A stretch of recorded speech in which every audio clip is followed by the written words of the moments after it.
Evolution. Sports Talk Television live here nightly. All Bucs Report. It's the Sports Web.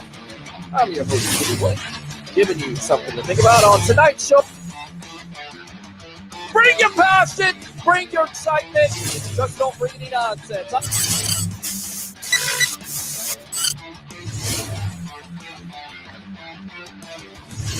Will you shut up and be quiet?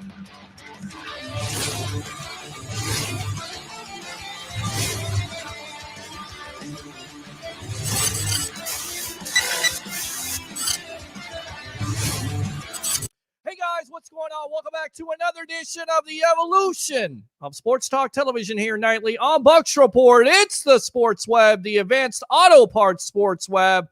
For all your auto parts needs, it's Advanced Auto Parts. I'm your host, Peter Blake, giving you something to think about. On tonight's show, we'll have Best of the Bay, Mr. Tampa Bay, Ray Kennedy on at 9:30. My professional handicapper, Mr. Harry the Greek.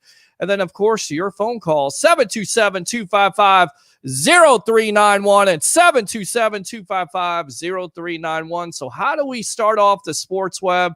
Bring your passion, bring your excitement. Just don't bring any nonsense. So, guys, yes, it is March 5th, and still to this day on a Friday night, the Tampa Bay Buccaneers are still world champions. So let me go ahead and fire those. I'll give you a... Woo! If you troll me, I'll do this. If you really troll me, I'll do this. And don't do this. I don't want to hear crickets tonight. I really don't. Let's go out to the webheads because, of course, not only can you call the phone lines, but you can get on the texting line here. Of course, we're live on Facebook, YouTube, Twitter, and that Bucs Report Twitch channel, which I know and love here. So let's go out. Mike D. Roche from Canada says, great show. I know that's what he meant. I don't think great she, because there's no she's here. So it has to be great show. Thank you very much, Mr. Mike. Everybody.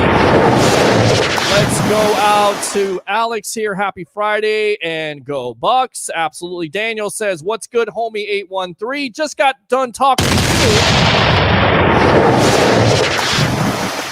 And still champs. Woo! Yes, that's what I like to hear. I like the energy. So definitely bring it tonight. Are you concerned? And let's start it off with Mike Garafolo of the NFL Network. His comments on Wednesday kind of freaks some people out. If you don't know what I'm talking about, let's go back to those. He said there is a growing sense that David could depart after all. Garafolo made note of the Buccaneers' long list of free agents, edge rusher Shaq Barrett, which we've talked about, wide receiver Chris Godwin, and defensive end Ndamukong Suh, and others to come to mind.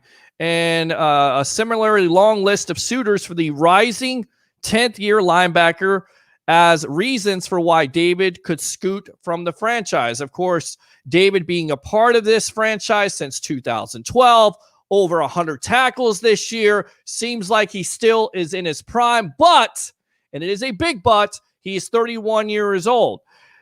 This is what he has to say. At some point, you're getting to the point where you just don't have enough money for everybody. I think there's a general sense that Lavonte David is going to be headed elsewhere. There's a lot of teams out there looking to upgrade their defense, and they got a lot of money to spend here. I would think Lavonte David is going to wind up being elsewhere in 2021. That's his opinion. Then he comes out and says the report came as a surprise to just about everyone, leading many to wonder just how much stock there was in such news. Turns out that Galafalo explained the next day on NFL Network he believes he got a bit ahead of himself. You think so? Because Bucs fans, Bucs Twitter just lost their minds. In fact, this is what he had to say yesterday. There's still a good chance that David returns to Tampa Bay. I broke one of my cardinal rules of free agency, which is if there's time for a team that has the guy before the start of free agency, don't rule that out. And the point that I was trying to make was to say that there are going to be a lot of suitors for Lavonte David on the open market. I know Browns have been mentioned as one of them. They're going to be in line with a bunch of other teams. If he gets to the point and the Bucs are not done with their push to re-sign Lavonte David, I do expect them to make a concerted effort at some point to make the push. You talked about it. It's the only team that he's ever played for. He's also made a chunk of money, made $50 million on his last contract. So does he take a little bit of less to stay in Tampa Bay? I think even the Bucs Twitter account was subtweeting me earlier today, and it's because he's a guy that a lot of folks love down there. Bucs fans, I'm not as pessimistic as yesterday. I've had some conversations, and I'm not as pessimistic. I think there's still a good chance that he returns to Tampa Bay. So there you go. That's him talking to possibly the Tampa Bay Buccaneers about it. Did they give it away? Is he going to take a hometown discount? What do you think about the David situation? 727-255-0391. It's 727-255-0391. Let's go out to you, Ken. Welcome, Tampa, Von Miller. We shall get into that because there was some breaking news on that front today. Oh, yeah, we got lots of stuff to talk about. Let's go out to Roger Shue. Godwin gone, David to the Bears. And, of course, you would say, Roger Shue, that Godwin would go to the Bears because, of course, I bet you barbecue. But, my friend, you are going to pay up because Godwin is not going anywhere. Christopher Cole says Super Bowl champions. Woo. Absolutely. Let me go ahead and give you that right there. Absolutely. I don't see David leaving. And Jerome right there. And from Garafello's, I think it's Garafello. I can't pronounce the guy's name. I'll just put it out there. The guy from NFL Network, he basically said it best. He feels more optimistic than pessimistic that he did on Wednesday. So which is it, Bucs fans? And then I got Mike DeRoche saying, stop saying world champions. Bucs are Super Bowl champions. They're Super Bowl champions. They're world champions. Whatever I want to say, I'm going to say it on this show. That's probably a bad move to tell me what to say on my own show. Probably a bad move that most likely you're not going to win at. You're just not. You're not going to win that argument. But going back to the David comments, he was on Sirius XM radio today. And of course, he's set to he's one of the top linebackers on the open market.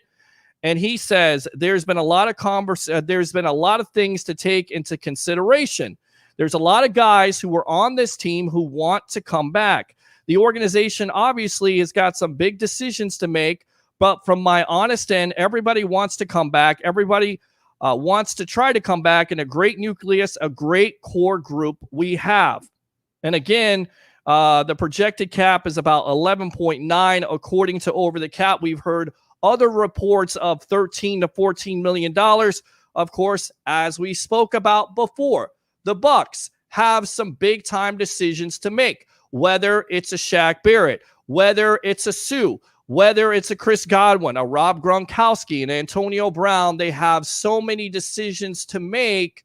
So do they make them in the direction of a Levante David? Do they make them in the direction of a Chris Godwin? I tell you what, let's go out to Mr. Sean the Sports Don, my former co-host from a radio station in a galaxy far, far away. Welcome to the Evolution here on Friday night. What do you have to say, my friend?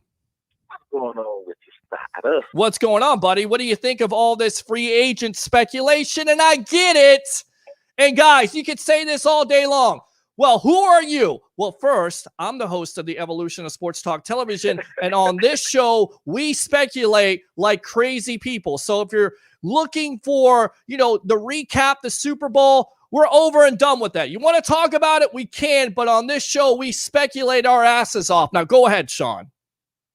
Well, I would say this about free agency, because that's obviously a hot topic. I think everybody needs to just calm down and listen to what your GM and your coaches said. Mm-hmm. They're trying to go for two. Oh, by the way, they're raising ticket prices, and I think in the statement that Light and Arians put out today, they kind of mentioned that again. Like we told you during the boat parade, we're going for two. Sure. So they're saying that to let you know there are a lot of these guys that are going to come back. The speculation about we don't need this guy or we can replace this guy or if we lose this guy, listen, I'm going to be honest with you. I think the Bucs I think they already know the temperature in the room. Mm-hmm. They just got to make sure that they're in the ballpark with a lot of these guys. For instance, you can't come to Shaq Barrett and tell him to take $12 million a year. He's not going to do that. Well, according to, look, if J.J. Watt, who's been off injured the last couple years, and I get everybody's looking at his resume, 3-time defensive player, he's not that guy anymore, as you would say here, Sean. But you're still getting $15 million a year. I believe that kind of inflates the market already. And according to various websites, Barrett is already estimated to get about $19.7 million. So that's where you're looking at. That's just going rate on the open market. But again, you got to remember, we're Tampa and we have no state taxes. So do you think he's going to command $19 million to go to, let's say, New York Giants, wherein $16 million may just even out? You see what I'm saying? So those are the type of things. Those are the type of things you're going to have to play with. But again, we cannot give Shaq Barrett $12 million. And oh, by the way, because they gave J.J. Watt 15, that doesn't put any more additional pressure on the Bucs because someone else chose to overpay. In this era or in this year, wherein you're talking about, we really don't know what the salary cap is going to be just yet. You can't look at what other teams doing and say, okay, because she paid him this is what we got to get. Chris Godwin is already on record as saying, listen, I'm not going to go play somewhere and be miserable for a couple dollars. Agree. So again, he's someone that's telling you, I don't need $20 million like they're saying that I should get in the open market, as long as you pay me fairly. And what I mean by fairly is if the Bucs come at him, and if they franchise him, I think it's $15.3 million that they franchise him. But if the Bucs give him a contract, I don't think they franchise him, Sean. I'm sorry, I don't think they franchise him because you're going to franchise somebody. Well, they're going to franchise God. They're going to franchise Godwin. I can tell you that right now. That's where they're going. So if the franchise guy, well, that's 15.3.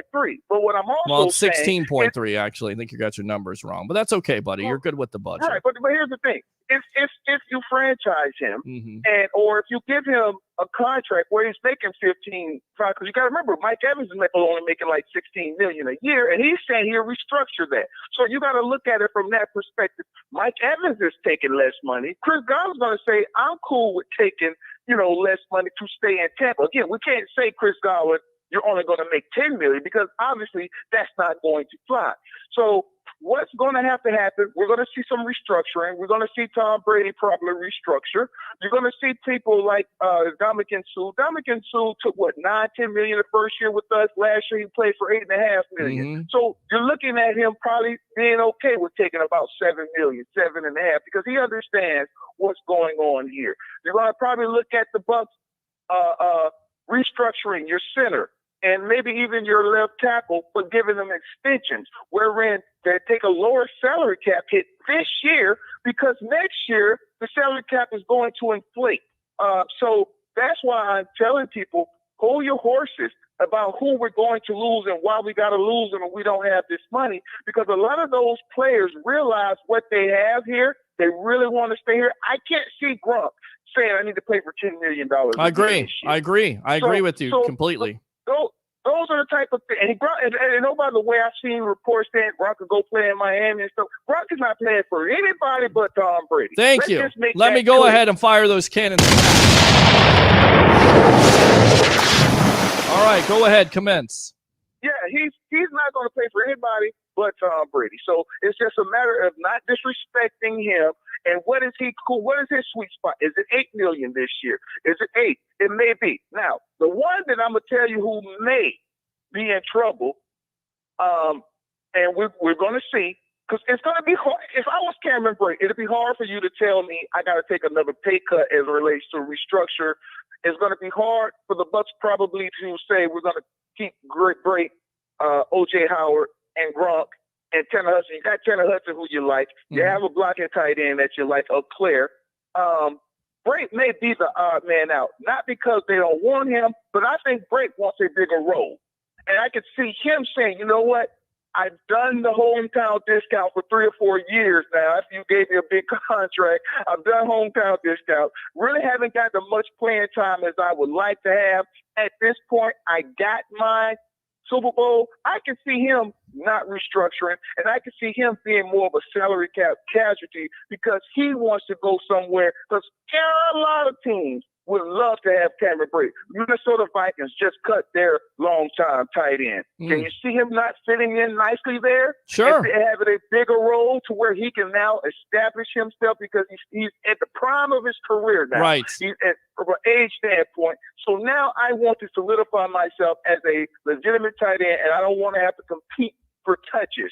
And I can see that being $6 million that's going to be freed up. And that's where those are the type of things you guys, I think people need to start looking at as the Bucs. I think O.J. Howard, even though he's had his injury issues, I'm a big O.J. Howard fan in terms of his skill set. Right. I think the Bucs would still like to see him in this offense with Gronk and things of that nature. So I'd like to see how that plays out. Well, the problem here's the problem with getting rid of a Brate, and I've gone back and forth with Bucs fans on this. And look, you're going to have to free up some salary, and they very well may do that with Tom Brady and a restructuring with JPP, with the Mike Evans, with other players on this team that basically want to go for 2. But you're exactly right. Brate may be one of those players that we've been talking about the last couple of years who may get cut because he's $6 million. But the problem with cutting a Brate is O.J. Howard cannot stay healthy. So if you cut Brate, basically you got to hope that O.J. Howard and, of course, Gronkowski stayed healthy, but you got to hope that Howard can stay healthy,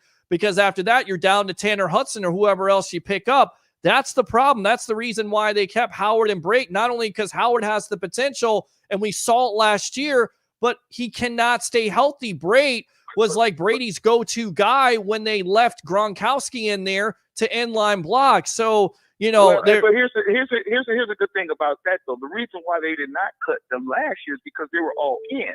They were really trying to go get it all in. Now they got a better understanding of the strengths and weaknesses of their team.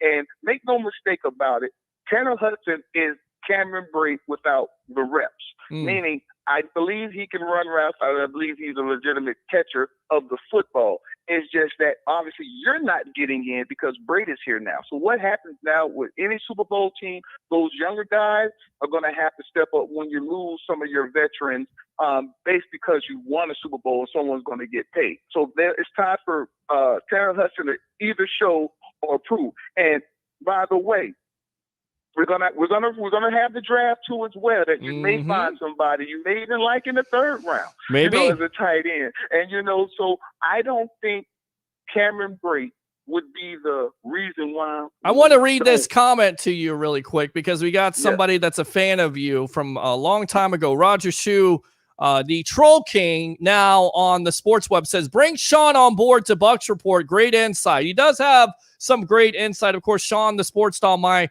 longtime co-host from a radio station in a galaxy far, far away. So, buddy, we definitely got to get you on here on video sometime. And I know there's people that don't necessarily want to see your face, but there are some people who actually do like your insight. What else, buddy? What else? Well, I wanted to get your insight too on the fact that the Bucs are raising ticket prices. I remember the last time they did it when we had our show. You kind of went ape crap. Well, and what was the reason? What was the reason for me going ape crap? Because they weren't winning, and now they're going up on ticket prices. I have no problem with it. You know why? Because Mike DeRoche, they are world champions. Your Tampa Bay Buccaneers are world champions, so I have no problem with the Bucs raising those ticket prices. In fact, they're going to get a lot of fans this year. Hopefully, we get back to normal again. Can we have some fans there, please? I mean, other than 20,000 or 25,000, I get it. To me, I think we're going to get this pandemic under control. Can we get fans back instead of those stupid cutout plastic pieces that look like fans? It just freaked me the hell out. I want some real fans back there at Raymond James Stadium. Well, I think you're going to get some real, like you said, if everybody continue to do what they're doing, like let's we see the light at the end of the tunnel. Let's not get too excited and go. And you know how when you were growing up and it was Christmas and your parents, it's Christmas and you just can't wait to open the present. And sometimes you went and opened up a present before you weren't supposed to, and you got in trouble for it. It's called on Christmas Eve. Oh, it's called on Christmas Eve. Well, we all know you were a bad person. Yeah, I did. We know you're a bad kid. You don't have to put that out there. We can already tell. I was looking for the presents in the trunk of the car, in the closet, all over the place, because I just couldn't wait till December 25th, and you get yourself in trouble like that. So I would tell all the people out there, I know we want to open up. Let's continue to do what we're doing. Let's continue to wear masks, and if we do that, when all this comes around, we can possibly start filling these statements back up, because we did everything right now. Let's not lose sight of the bigger picture, and I think we'll be okay. Because that's going to be important if you want to get that 60,000. Because the Bucs, let me tell you something, they've missed that stadium being amped at 100%. Because you guys know how it was in the Warren Sapp days. Oh, yeah. It was hard to play in that stadium. The crowd was high. It was hot. And I'm going to tell you something, Brady hasn't experienced that. I'm sure he loves hearing the cannons, but I guarantee he's going to love hearing the cannons way more when that stadium is at capacity, and it's really hard to win, because that heat is gonna just wear on you. The fans are just gonna wear on you. The cannon fire is just gonna wear on you. And that defense, if that defense can stay lubricated, that's what's gonna be key, guys. We gotta make sure we bring back a lot of that. Levante cannot go anywhere. So and again, I don't think Levante is going to ask for 15, 16 million. I don't think so either. And look, he may be worth 15 or 16 million, because you look at the numbers here, inside the numbers with the Levante David. He joins Ray Lewis as the only players in NFL history with 1,000+ tackles, 20 sacks, and 10 interceptions through his first 8 seasons. David is second in the NFL in tackles with 1,123, first in solo tackles with 804, and fourth in Well, I agree with you, but he may take a hometown discount. And again, his comments today, ending off with it before we got your call. I don't know what to expect. I just go with the flow.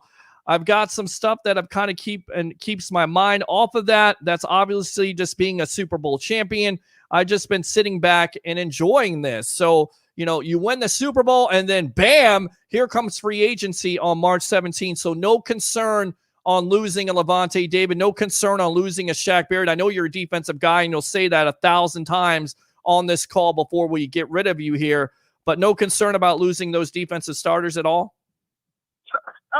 No, I mean, again, I think they know they have to bring back Shaq Barrett. And again, it's just going to be, you can't disrespect him.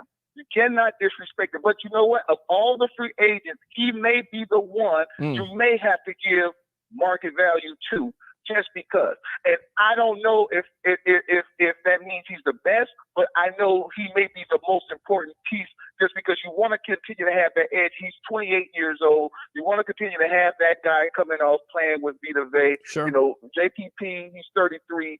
You don't want to lose Shaq and don't have a replacement for Shaq. You want to kind of keep Shaq if you can. Levante David, I think he's the hardest. So I think you may keep him for 10, 11, 12. I know he's making 10 already, but 10, 11, 12, he may come back into the fold with that. But you're probably going to have to keep Shaq. I mean, you're going to definitely have to keep Shaq, I think, because with Vita Vea in there, he's much more effective. A lot of people talked about how many pressures he got when Vita Vea wasn't in there, but he wasn't getting home as much.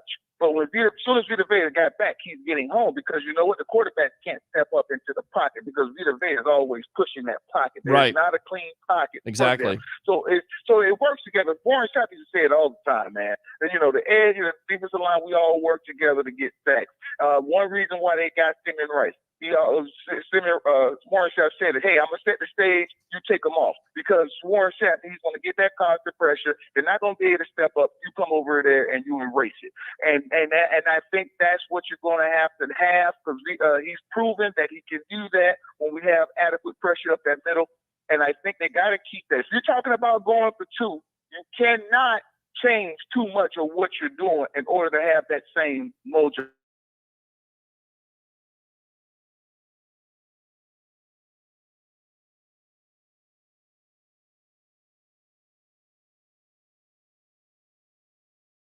And the most important guy. He's the second most important guy on the team. But you have Tyler Johnson. You have Scotty Miller. You possibly may be able to resign Antonio Brown.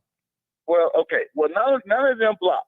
I agree. So I agree. None of them do what Chris Godwin does. So there you go. And then none of them right now has shown they could be a number 1 receiver. I told you when Chris Godwin was drafted, he was a number 1 receiver. I was one of the few people. I'm the president of the Chris Godwin Club. I know this guy will be this. You're the president of patting yourself on the back on this show. That's for sure. No, but I'm just saying. I got this for you right there. That's what I got for you. Here's the thing. You know, when you have a guy like that and you know he works well with Mike Evans, I mean, to me, he runs every route in the tree. He has the best hands on the team from a wide receiver standpoint. You have to, you can't say, okay, Tyler Johnson, you come in now and you be that when he hasn't been that. Now, is he capable? I'm sure. The man got his opportunities to play. I don't want to say he can't be, but what I'm saying is, I don't know if he is Chris Godwin yet, and that is a very big key of our offense, and I don't think a lot of people really understand that. Scotty Miller, he's a very good speedster guy, but I don't know if he is the possession. See, Chris Godwin could be possession, and I could be big play explosive. Sure.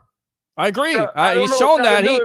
He had some drops during that postseason, but he also made some big-time catches, and at the most opportune time, when you needed a guy to carry the ball to end the Packers game there, you gave it to Chris Godwin. That's how much confidence you had. BA has talked about it, how he's not only a slot guy, but he's also a blocker. He's an integral part of this team, so you're not buying all the mess of Tyler. Look, I love me some Tyler Johnson. I love me some Antonio Brown and Scotty Miller, but for me, if you have an opportunity to franchise a Godwin who's 24 years old, you do not let him get out of the building. You don't. You don't let him get out of the building. No. Because what you want to do, you want to continue. If we're going for 2, you want to continue to keep that strength a strength. You don't ever want the strength to become a weakness. And what I mean by that, all it takes is one hit. Mike Evans, you know how he gets banged up every now and then. Even though he plays all 16 games, he gets banged up a little bit. And you want to be able to have that trio of wide receivers. I don't know what Antonio Brown is going to do. He's a wild card. Will team take the risk of bringing him in, or is he comfortable still playing with Tom Brady? I know he's comfortable playing with Tom Brady, but if someone says, hey, we want to give you $10-12 million, the Bucs are not about to give Antonio Brown they shouldn't give him $10 or $12 million. But I don't know if there's anybody out there that's willing to give him $10 or $12 million because of the legal stuff that's coming up in December. I agree. I agree, and I think if someone gives him $8 million, he's gone. Right. I agree. Right. I agree. So that's going to be key. So if that happens, I cannot lose Antonio Brown and Chris Godwin. No, I agree with that. I absolutely agree. Yeah. Good stuff there. Let me go ahead and fire those cannons right there. Woo! All right, Sean, the Sports Don. What else do you have to say? Anything else? I mean, what do you think about? I know this is perplexing a little bit. I think Leonard Fournette is gone. We're talking about free agency. Yeah, he's That's done. The one guy to me is gone. To me, he's done, and he's definitely the best possibility to go somewhere else and get a big time deal is a Fournette, because simply he wants to be a bell cow runner. His value is at its highest. I'm not sure the Bucs are going to pay him $8 or $9 or $10 million like another team would do. You look at Fournette. He wants to be, again, the bell cow. He's not going to be that here in Tampa, especially with a victim of volume and a Ronald Jones, and of course the drafting of a Keyshawn Vaughn in the 3rd round. So, for me, I could see him moving on. There's been talk of Adrian Peterson, of course, TMZ Sports reporting this. Peterson would be happy to join the Tampa Bay Buccaneers. Of course, James White. Listen. All right, let me tell you something. 4 yards to carry with the awful Lions. I mean, that he could definitely solidify that role in that running back room. No, listen. I don't need Adrian Peterson because Adrian Peterson can't catch the ball out the backfield. Well, that's why you get James White. You didn't let me finish the conversation. Oh, lo and behold, Sean the Sports Star, my former co-host, not letting me finish the thought. Adrian Peterson as one, and then you get James White to come in and be your pass catching back. What do you think about that combination? I think, again, me personally, I don't need to see Adrian Peterson and James White. I don't get too excited about James White because I also want a runner who's definitely a good runner who could be just as effective as running as well as passing. I think that's what the Bucs need. They need a runner. I don't care who they are. I just need one that's effective running and passing. So you could probably get a couple guys in the draft. The guy from North Carolina, I like him a little bit. Obviously, I would love to have Etienne from Clemson. I think I said his name wrong. I would love to have him. No, you said his name right. That's amazing, though, by you. Do you pronounce his name right? Etienne, yes. Travis Etienne. I would love to get him, but I don't think he's dropping the 32 at all. I know a lot of people circle that guy from Alabama. Maybe he's there. Najee Harris, yep. 6'2", 230. Kind of like that a little bit. Yeah, there are some guys there. I think with the way we are structured, there are some other running backs that are coming out. So if Fournette doesn't want to do the whole sharing the load thing, which I don't understand anyway, because most teams, that's what they do anyway. You're going to have a back by committee. And I think those two, Ronald Jones and Fournette, just complemented each other so well this year. But if someone's willing to give $8 million in this pandemic time, that's what I'm looking to see. So again, Fournette, if someone only gives you $5 million, $6 million, or to be a bell cow, so to speak, are you going to go take that, or maybe take 4 from the Bucs to split some time with Ronald Jones? Those are the key questions that you're going to have to ask yourself, because who's going to give you that $6 million a year? Is it a team like Houston Texans? I mean, do I want to go to Houston? Not me.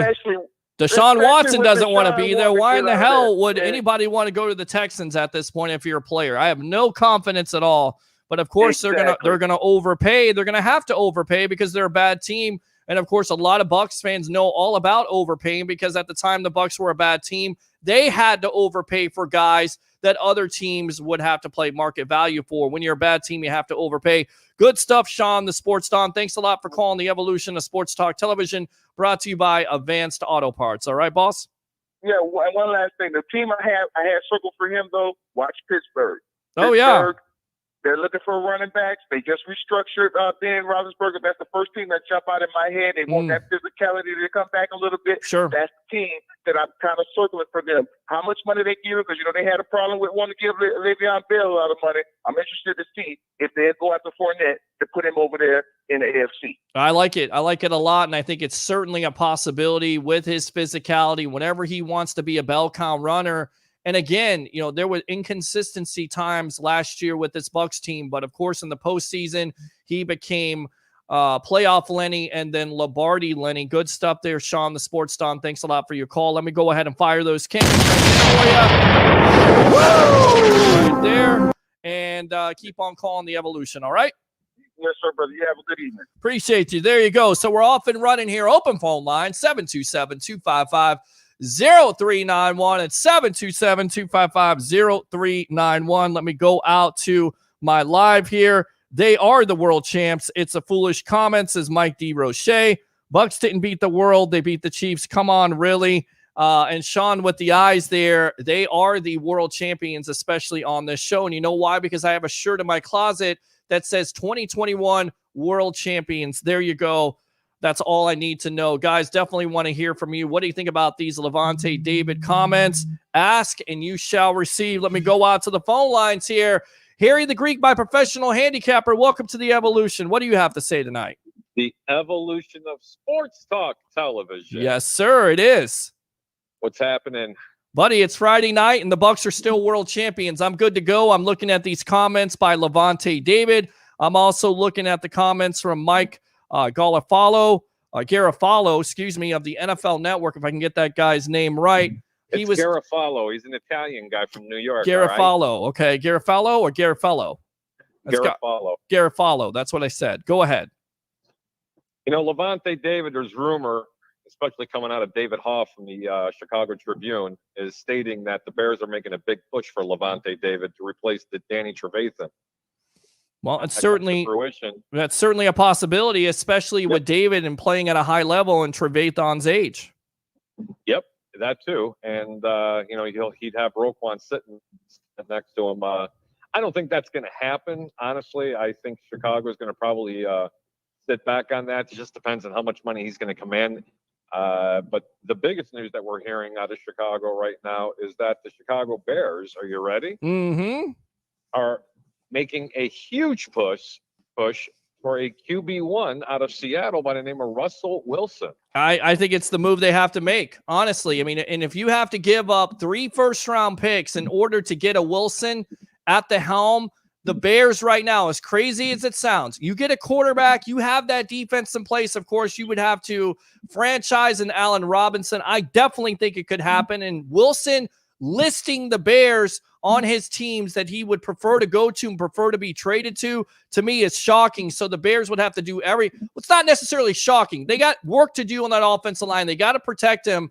But overall, that defense is ready. And if you get a Wilson who's a competent quarterback, much more than a competent quarterback, I think you could see them in playoff contention and also start talking about Super Bowl, as crazy as it sounds. Absolutely. And going back to the Tampa Bay Buccaneers, I understand that you were talking about Adrian Peterson. I have to be honest with you. I have to take the side of your co-host, Peter, your former co-host. And it's just, I don't know. I mean, it's Adrian Peterson, in my opinion, doesn't really have much tread left on the tires to be able to do it. You can't catch a ball out of the backfield. You know, you were correct on the statement that you made. You know, if you have the other running back, then he can turn around and catch passes as well. Sure. But I think in the draft, they'll be able to get someone on the cheap. Correct.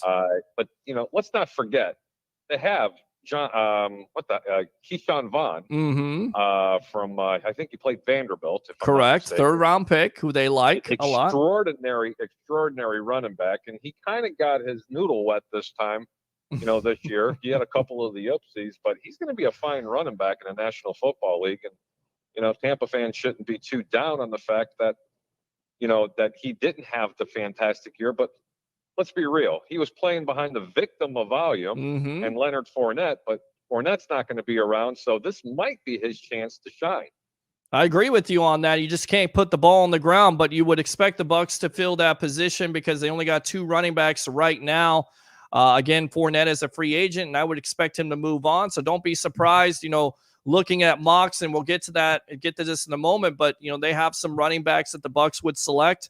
And don't be surprised that they go in that situation, depending on what happens in free agency. If you lose somebody like a Shaq Barrett or an Ndamukong Suh, then of course that draft pick, instead of being best player available, becomes, you know, a need at that juncture, and then you have to go in that direction. But if you resign the majority of your players, then it is best player available on the board. And if you feel like that's a running back and a Travis Etienne from Clemson or a Najee Harris from Alabama, then certainly they could go in that direction at number 32.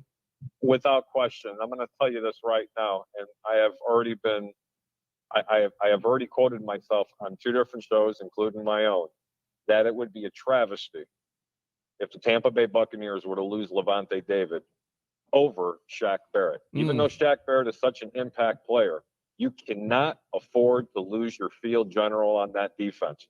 You can plug literally anybody on that left end playing next to Vita Vea, and you will create pressure on that quarterback. You have to remember, in the beginning part of the year, Shaq Barrett really wasn't playing all that great.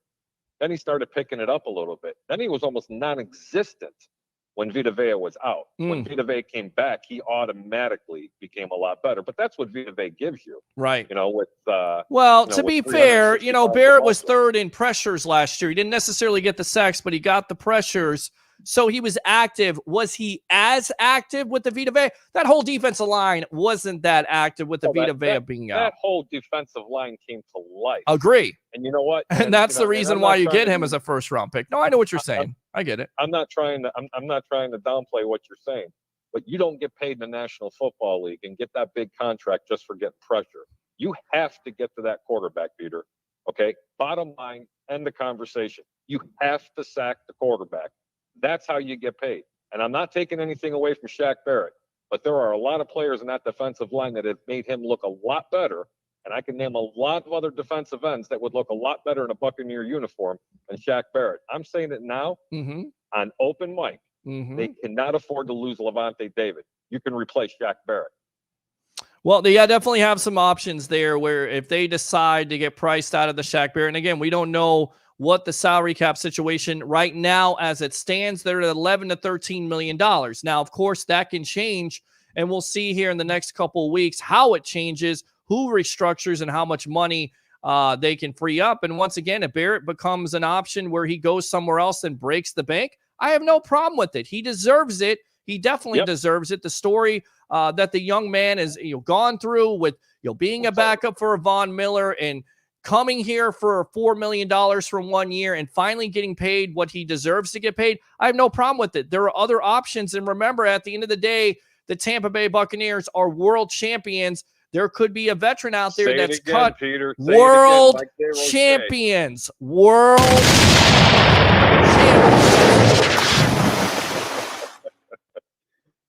Go ahead, Harry. My brother, I'm going to get back to what we were doing here. You got a great show as usual, Peter. I'm sorry I couldn't come back on.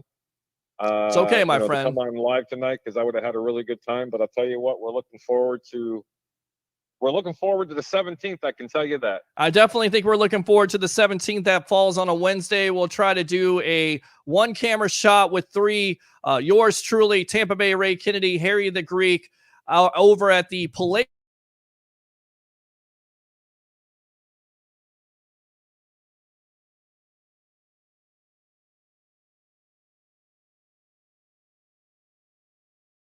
show. Harry, for the time. Appreciate you. All right, boss? My brother, have a really good evening, and do me a favor. Yes, sir. Don't take any nonsense tonight. What are the 3 things you're famous for, Peter Blake? Say it. Bring your passion. Bring your excitement. Just don't bring you any nonsense. I love it. Good stuff there. Let me go ahead and give you that Flair woo right there. Thanks a lot for the call. Appreciate you there, Harry the Greek, my professional handicapper. Open phone line, 727-255-0391 at 727-255-0391. We got Roger saying, woo. I know you're saying it. There you go. I always win. Troll life. No, you don't. Roger says 1 minute Sean sucks, and then he says Adam to Bucs report. So there you go. That's troll life for you right there. A big-time flag waiver.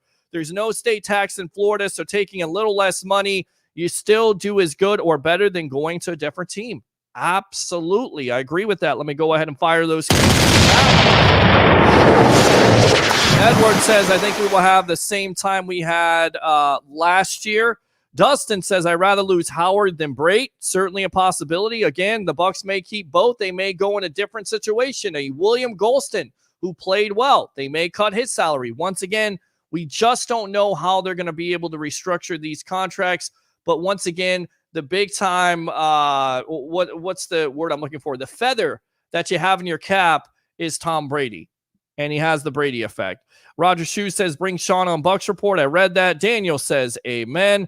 Appreciate you, Daniel. Jerome says, OJ drops passes, fumbles, and is not reliable. Need to trade him for a player or a pick. Roger, again, I'd watch the Sports Don. I know you would. Get him a show. We'll see. Edward says there will be no tickets to be found in a few months. Agree with that. What do you guys think about that, Bucs fans? Again, the Bucs raising their ticket prices. Let's go into that a little bit. I know Brian Ford had some comments on that. I mean, what do you think about tickets being bigger price now? 727-255-0391 at 727-255-0391. Of course, this in care of Rick Stroud of the Tampa Bay Times. Season ticket holders will pay from 10 to 45% for the 2021 season.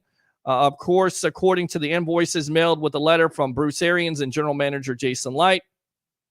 And this is from Brian Ford, the Bucs Chief Operating Officer. 2020 was a magical season for our fans and organization that started with the arrival of Tom Brady along with Rob Gronkowski and many other top free agents and concluded with a history-making win in Super Bowl 55 at home in Raymond James Stadium. Over the past few seasons, we have invested more than $150 million in stadium renovations at Raymond James Stadium to ensure that it remains one of the country's premier NFL stadiums, along with those major improvements. We also routinely review our ticket prices to ensure that our members receive unrivaled value and that we are aligned with pricing models throughout the league.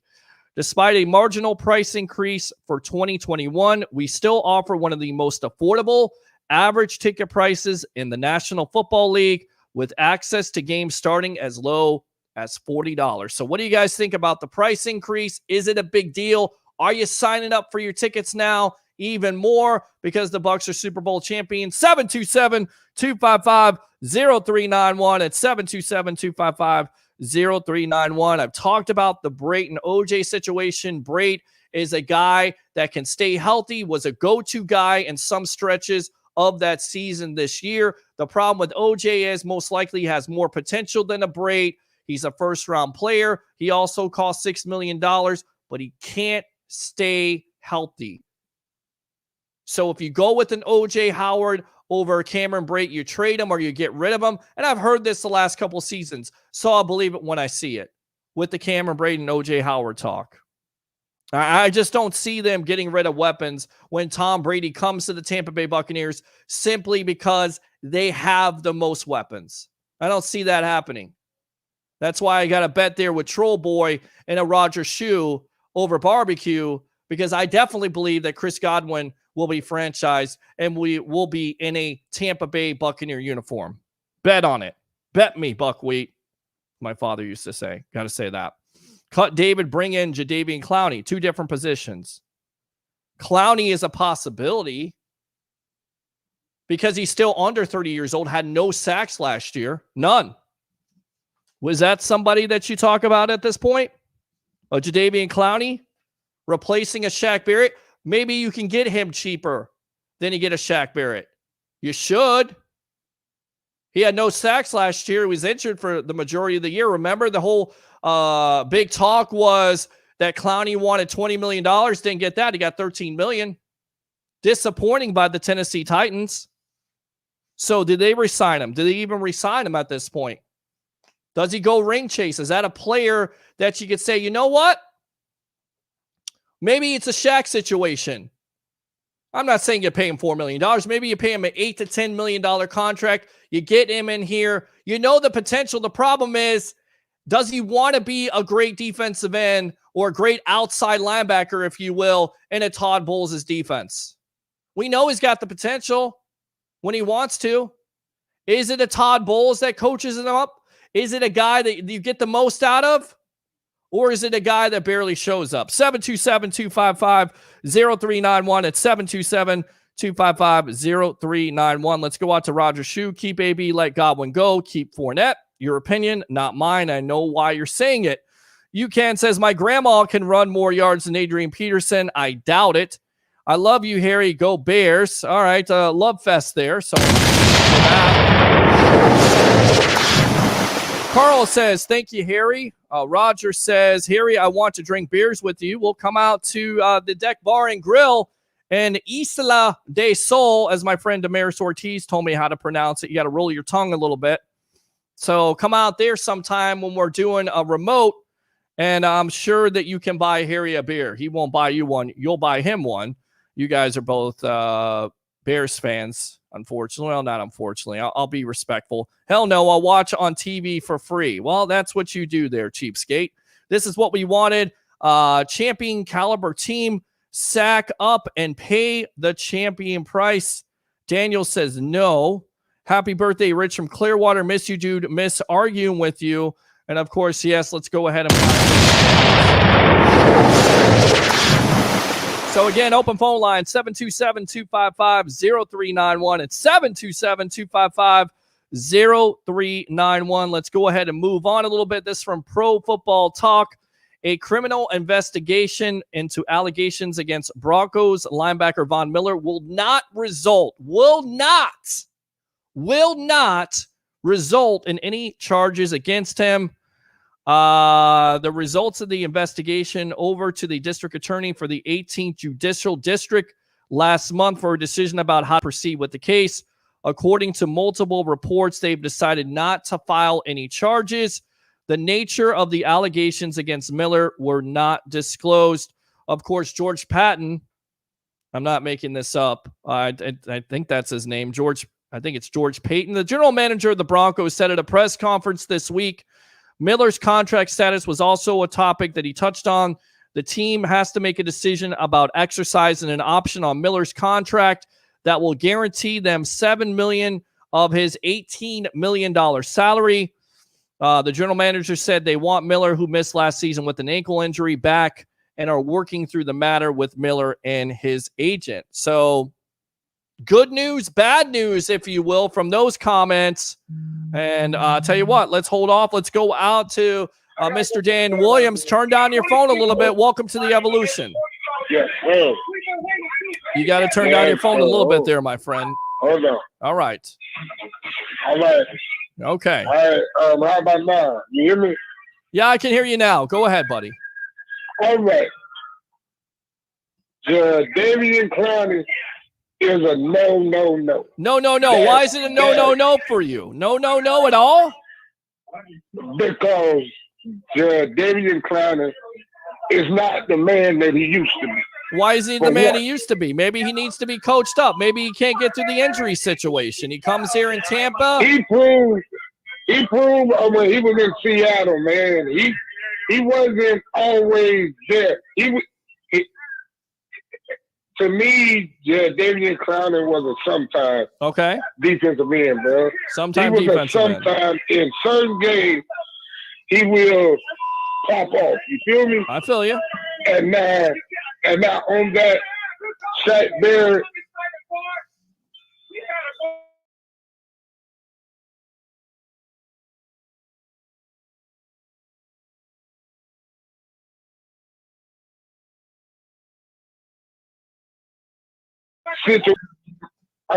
My Shaq Barrett and my Jason Pierre-Paul, my Dominique and Sue, them guys, it was great for Sue because Sue was getting double teamed on everybody that we played until Vita Vea got back there.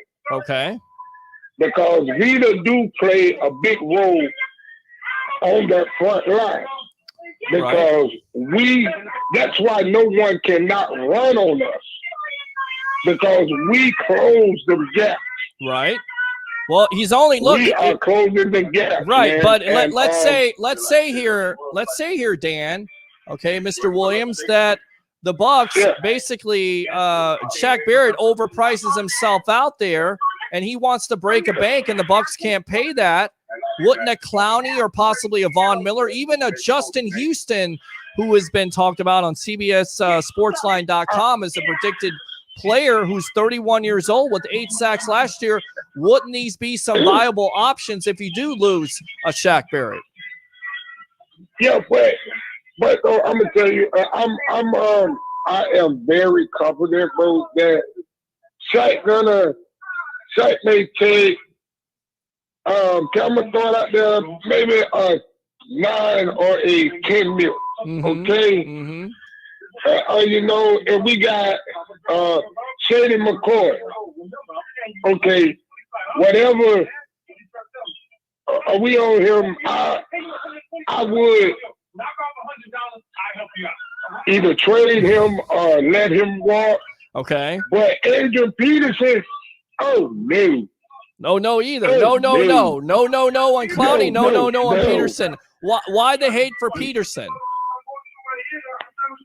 Adrian Peterson, after he came back, he wasn't the same Adrian Peterson from the Vikings. Well, you know, couldn't he be a good? If you get shipped from the Redskins, man, come on, man. Well, the Washington football team is a terrible team, and he was still productive for that team. He was also productive for the Detroit Lions with a 4-yard average. So I'm not saying he's their bell cow runner. He doesn't take, over for a Ronald Jones. I'm saying as a back, that's your backup that you bring in on goal line situations to maybe give a Jones a breather. Yeah, but right, like they say, Adrian Peterson cannot catch out the Vikings. Okay. Okay. And I'm gonna change the subject just for a second. Okay. OBJ need to find him a team. Well, because I do not need you here. We don't want you here. Because you ain't nothing but a problem child. Right. And there's still Bucs fans that want him. Right. But there's still Bucs fans that want him. And at the end of the day, you're not sure if the Browns even want him. And if you do want an OBJ, you're going to have to trade for him, because everything that you say about an OBJ, at the end of the day, because he can't stay necessarily healthy, he's still, when he can stay healthy, productive and very talented. So it's going to be interesting to see how that situation plays out. But don't see also, and then Mr. Howard. Okay, everything comes out of Alabama is great. Everything comes from out of Alabama is great. Saban do a good job with them guys when it comes down to them coming into the NFL. Okay, but my brother O.J. Howard ain't been healthy. That's the problem. That's the problem that you face. And I say, let's keep 84, man. Let's keep 84. And that's the is it the reason, Dan, because you took a picture with him, or do you really want to keep him because he's very talented? No, O.J. Howard is a very talented. Not O.J. Howard. Cameron Brake. Cameron Brake is a very talented tight end, bro. I agree. I agree. He is. Because even when we had Winston, Cameron Brake stood up in the paint, bro. Yeah. And this guy played the whole season, well, really the rest of the pro season with a back problem. Yeah. Yes, his back was hurting, bro. Yep. Well, and I say for them to I am hoping that they keep him, and I hope that the front office look at everything that 84 have done, since he's been here. Okay. And Levante Davis. Sure. I say, man, hey, he's gonna be the next Derrick Brooks. I say, he is willing. I really feel that he will take the hometown cut. Okay. I really do. Okay. Because he is very good friends with Mr. Derrick Brooks, Well, also, now, if you know Brooks' history, remember, Brooks was cut, Dunn was cut, when the Bucs decided to, rebuild. So a lot of Bucs fans forget that, but Brooks never played with another team, and it will be interesting to see if David wants to play with another. Of course, he'll have his opportunities. And Rondé Barber said he will never play with another team. If he's not here in Tampa, he's going to hang up his boots. And that's exactly what he did. Right. I think they get it. That was one of those. When he goes into the Hall of Fame, my man, he deserves it. I agree. He deserves to be in the Hall of Fame because he's been with the Buccaneers since he got drafted from college. I agree. I definitely think they find a way to get him back. It certainly, again, will be interesting. Free agency starts March 17th, so they have lots of work to do. All of the fans still waiting on March 17th. We are all waiting on March 17th. I can speak for a lot of the fans, bro. We all are waiting on the 17th. I agree. Because we want to see. And I take my hat off to Scotty Miller. That young man, he's great, man. He's great. He definitely made some plays last year in some key times. That's for sure. And so he is Tom Little Danny Amendola. I like that. Danny Amendola or Julian Edelman. I like that with speed. Agree. Agree. He was Tom Amendola and Julian Edelman, man. Because when he made that spectacular catch in the Green Bay, bro, that there had my mouth on the floor. I'm like, what the world? Yeah, I mean, what is Green Bay doing at that point? But perfectly thrown ball by Brady and a catch, and burns the defensive defender there for the touchdown. It was perfect. It was beautiful.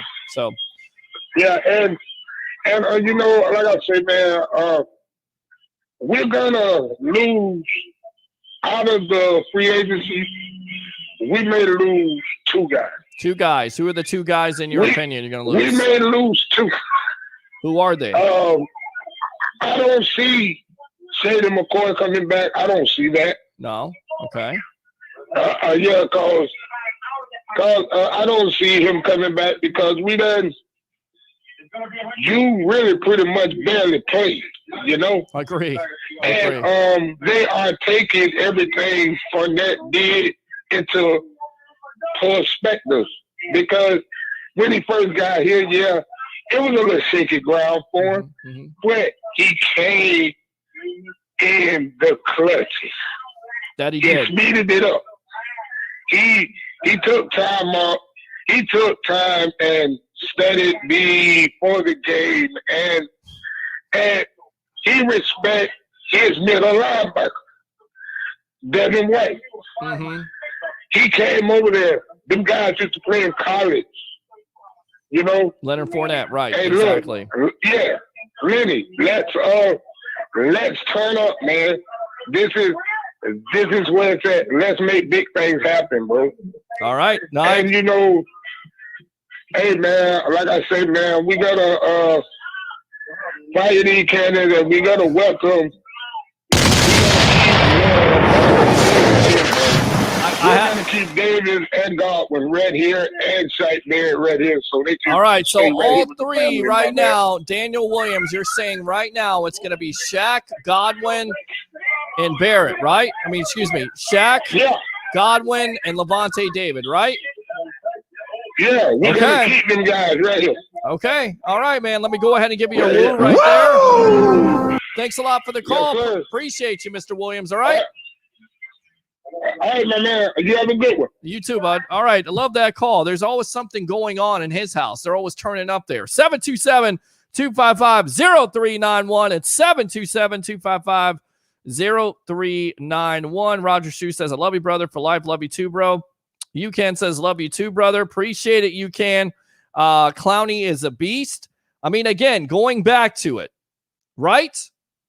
Clowney went to 3 consecutive Pro Bowls between 16 and 18, all with the Houston Texans. He had a decent 2019 campaign with the Seahawks, front 7, logging 31 tackles, 7 for loss, 3 sacks, and 30 quarterback pressures. And then, of course, last year, getting paid that 1 year, $13 million deal.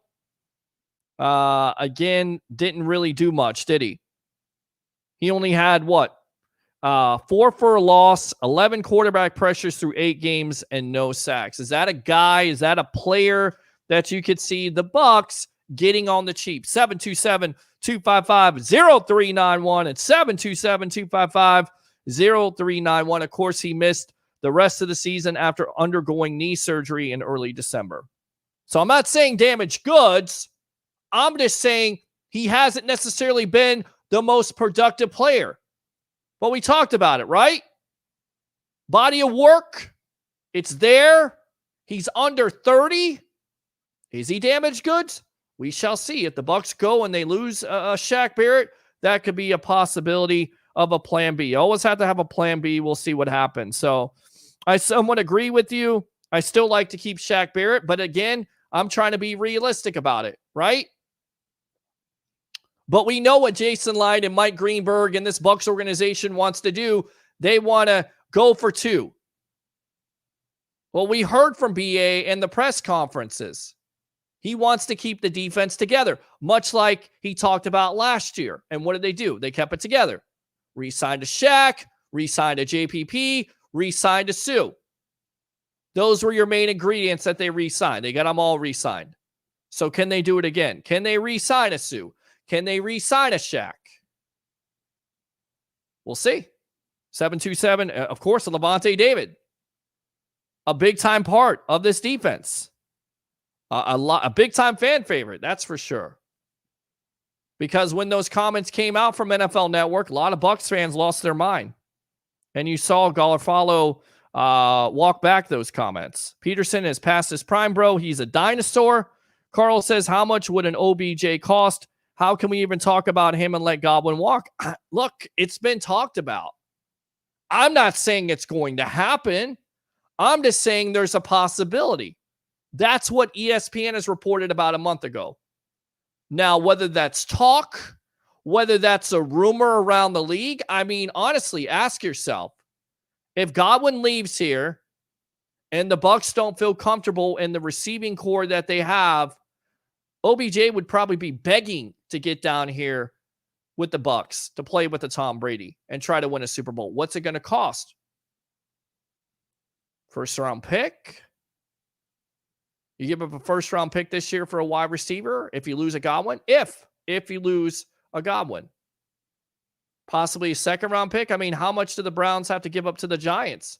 I don't think he's that valuable. I don't think his value is there anymore. I don't.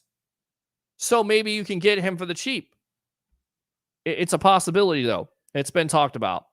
And we'll talk about it on this show. 727-255-0391. It's 727-255-0391. So we went with the Von Miller stuff. We talked about that.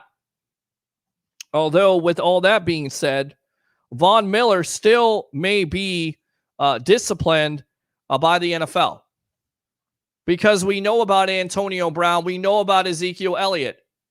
Both of those players not convicted of anything from law enforcement, but the NFL does their own investigations. We know this in the past. We know this as Bucs fans. We've seen it happen. We've seen players get suspended before. And Pro Football Talk points it out. He may not be out of the woods yet. So we'll see how that comes out. But that would be a player that if the Broncos, and that's a big if they don't pick up that option, could that be a player, even though he was injured last year, that replaces a Shaq Barrett? Again, don't get me wrong. I don't want to replace him.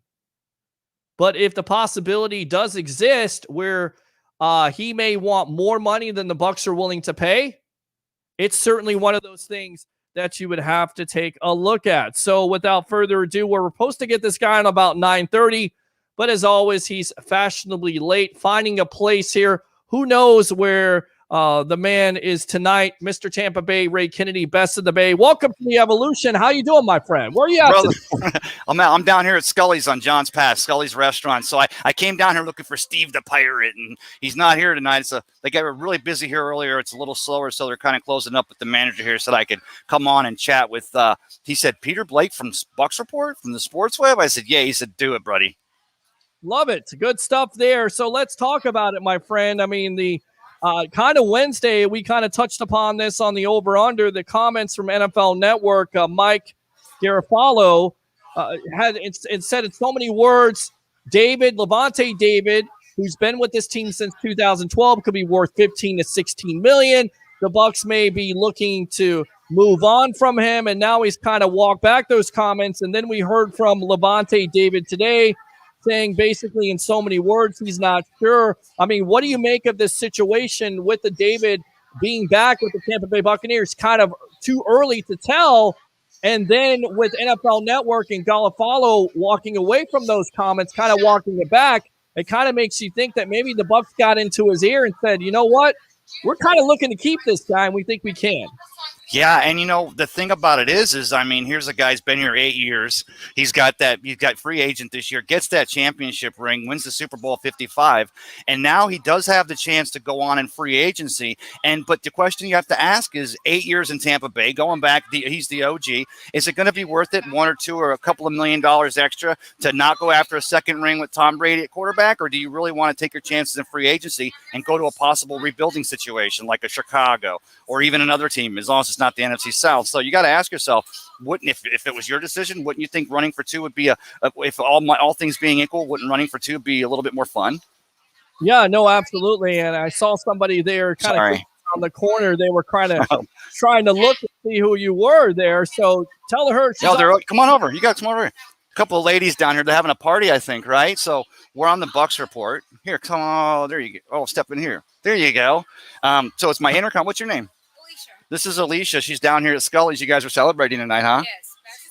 Bachelorette party. Very nice. Wow. Happy birthday. You're the designated drunk?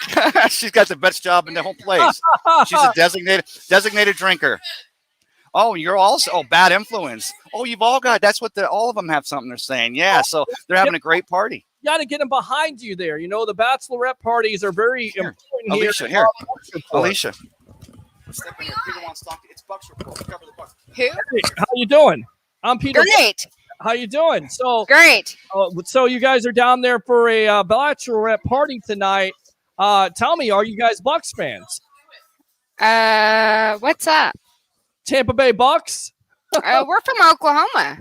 Oh, you're from Oklahoma? Yes. Yeah. So are you a football fan, by the way? No. No, not at all. So you just have a good time down there. Yes. Great time. Great time. All right. Yeah. I can hear the accent. That's really yes. Cool. Well, you're on 69,000 following here on Facebook. Of course, we're live on Facebook, YouTube, Twitter, and that Bucs Report Twitch channel. Again, I'm your host, Peter Blake, giving you something to think about. So who else do you guys have there tonight? Like a group of six. Misty Owens. Woo! Chelsea. Go ahead. Come on. Hold on. I'll get the broad. Okay. Come here. I don't think she wants to get on camera. Why? How you doing? Welcome to the Bucs Report here. You're on the Evolution of Sports. I'm really nervous. Who am I talking? I don't like it. I don't want to. They're laughing at me. I'm laughing at you right now. Are you a football fan? I can't hear though. Are you a football fan by chance? I am. You are. Who do you like? Who's your OSU? LSU. So what do you think about the what's going on with LSU right now and Les Miles? Have you heard about I that? have no idea. I'm not I might be buzzed. All right. What? You can't ask me them questions right now. Well, football. Do you know the answer to football? College. I don't know. I like OSU. Do you know? I don't like OU. Well, I'll tell you what.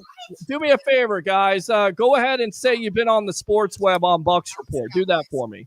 I've been on the. Wait. Oh my God. Shh. Say it again. You've been on Bucs Report on the Sports Web. I've been on Box Report, on the sports bar. Web. Web. Yeah, go ahead and give that mic back to my buddy there, Mr. Ray. Dallas Cowboys. Okay, I'll give it back. I don't know who I'm giving it to. Dallas It's stuck in my head. Okay, guys. Thanks a lot for coming on. We appreciate it. All right.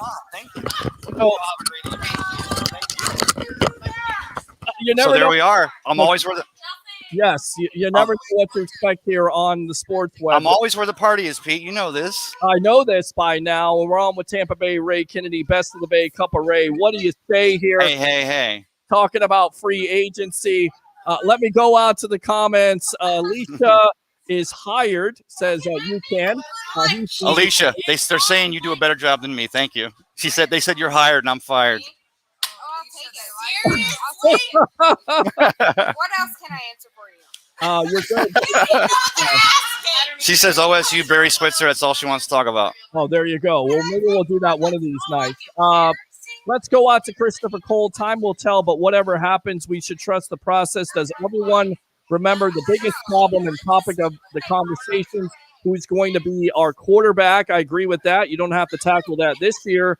And then Alex is laughing right now as the ladies are back in the background there. There she is again. I guess they're just loving you there, Tampa Bay Ray. Okay. Oh, yeah. The ladies are great. Like, the minute I walked in here, they were having a great time, even though the restaurant was closed. And how was your dinner here, ladies? You have a good time? Oh, excellent. I'm just going to show them where on Facebook we are so that they can go back and watch us later. Yes, tell them we're on Bucs Report. That's us live right now on Facebook, and then we're on YouTube, Twitter. That's my face looking terrible. That's us looking at us, looking at us, looking at us. That's weird, right? Yeah, that's like a. But we're on Bucs Report on Facebook or Twitter, YouTube. You all can find us. Report. Bucs Report, and you can watch this anytime.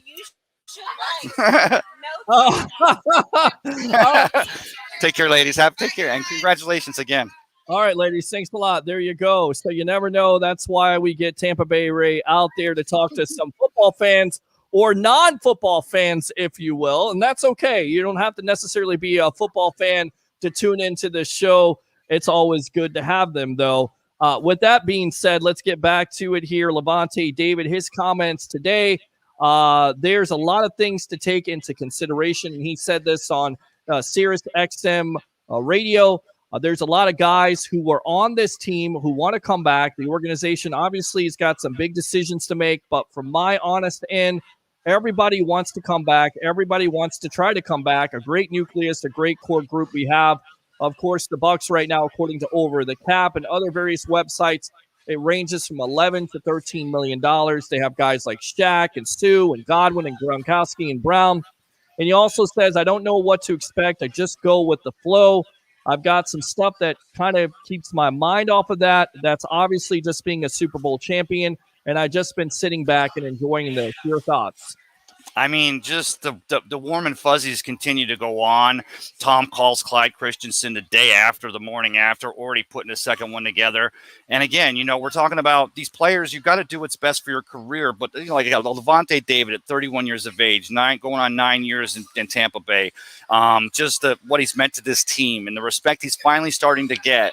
And now you got, like I said, you get a second chance to go for that second ring in a row. And history, it hasn't been done in 14 years or the fourth team to do it. And how could you possibly not want to do that? So, and again, and Dominic and Sue with the Twins coming, within days.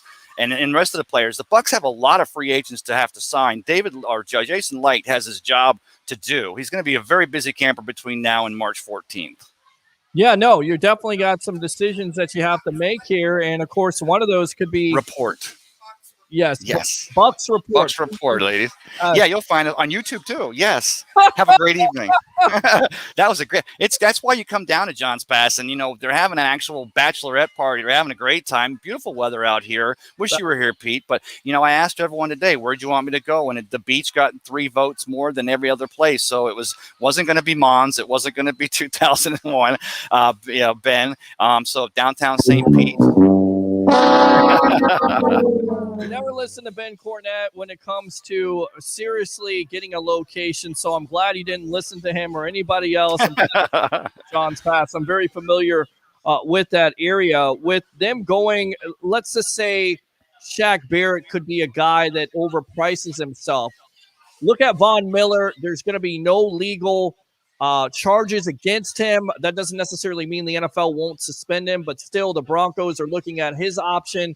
If he could possibly get free, is that a guy that you could see replacing a Barrett or possibly a Jadeveon Clowney who, look, he cost the Titans $13 million last year, but he may come very cheap because he had no sacks and he's still under 30. What do you say? It's just one of those things where, again, I go back to Devin White before he's even drafted, before we even know he's going to come from LSU to Tampa Bay. He says, I'm working for that second contract. And we love the positivity. We love the confidence, but we also know what that means. It means he's going to look to get paid. And I'm not saying, and I've said this, there's an avenue, there's a road to where all 53 could be here again next year, that you can manipulate the cap and you can put, signing bonuses and spread it out over 2 to 3 to 4 years. But then you're going to have a Devin White's contract up in a couple of years. You're going to have a Vita Vea coming up on a contract. Tristan Wirfs, you're not going to let that guy go to 4 or 5 years. If he plays anything like he did in year one in year two, you're going to look to renegotiate that contract too. So it's not just about which players do we want to see come back and make a run at two. We'd really like to see all of them, but you got to make decisions that are going to make signing these other players, these rookie deals when they start letting up, make that something you can do by still have talent. You don't want to have to be in a 5 or a half a decade rebuilding mode. Yeah, I agree. I absolutely agree. But I think the Bucs, again, talking about the cap and the new TV deal, they're going to have a lot more money to play with, most likely next year instead of this year. But again, to me, you don't let Godwin get out of the building. If you have an opportunity to franchise him, you're going to do that. Again, we'll see what happens with a Barrett and a David. Of course, all those guys are being talked about right now. The Bucs just raised their ticket prices. We talked about that. What's your thought process on that? Season ticket holders will pay from 10 to 45% for the 2021 season. Smart idea, especially with the Bucs being world champions. And, of course, you still can get a game ticket for as low as $40. Your thoughts? Well, you're not going to make up the revenues. These 32 teams are not, any business is not going to make up the revenues in 1 year that they lost in 2020. I mean, it was a pandemic. It was crazy, but you're going to see those ticket prices go up. It's a smart move when you've just won the Lombardi and you've got a realistic chance at number 2, and you're going to try and keep this nucleus of a team together. I mean, you'd be remiss not to be looking to increase those tickets. As ticket buyers, as fans, we're always going to say, oh, come on, but we're talking about a team that for decade and a half to 20 years, blackouts didn't allow us to watch home games. We had to listen to them on the radio, and you look forward to the Bucs being on the road because you could actually watch it on television. So we have, the best of both worlds now. And as far as raising those ticket prices, every business out there is going to try to make up some revenue that was lost last season. And that's one of the reasons why you felt bad for Tampa Bay. They bring in the Tom Brady. They put a team together. Jason Lights put this championship team together. They make a run at it, and they win the Lombardi Trophy. And they were barely able to take advantage of that in 2021. I think a lot of teams are going to be raising ticket prices this year because a lot of fans are expecting to go out and see some football, and they will be. All right, let's go out to the comments here. Roger Shue says, WTF was that? Laugh out loud. It's called women, Roger. Ken says, whoa. Let's talk about Alicia. We did before, and the following just grew by 6. So, not big-time football fans, but I think they're going to be Sports Web and Bucs Report fans now, so that's always good to make new friends. With that being said, are you surprised by the report today that came out from Pro Football Talk and various outlets in Chicago that Russell Wilson is on their radar? And give me a percentage of you thinking that's going to happen, especially with the asking price of 3 first-round picks for a Wilson to be the quarterback. I think unless Pete Carroll has a come-to-Jesus meeting and sits down with Russell Wilson and says, because it seems as though the team basically saying, look, we paid you $40 million a year. You're one of the top-paid quarterbacks. And then Patrick Mahomes signs for $500 million. But you're one of the top-paid quarterbacks in the league, and we're not going to let you have fun and do the offense that we want you to. We don't want you to get your swerve on. Just get paid and be happy. And unless the Seahawks are willing to settle in, and the same thing with the Texans and Deshaun Watson, people are like, what can this team do to make him happy to keep him here? It seems like the best thing you can do is put stars around these guys, and DeAndre Hopkins going away, but you got an offensive line there in Texas. But Russell Wilson getting out of Seattle, so much. They'll be on a cap. They'll be on, even if they get a great trade, even if they get some number one picks, you can't give away that cap. You can't give away the money they'll be on the hook for. I think it's like almost $20 million in 2021. You're going to lose your star quarterback and still be on the hook for $20 million plus. It just doesn't make any sense to me.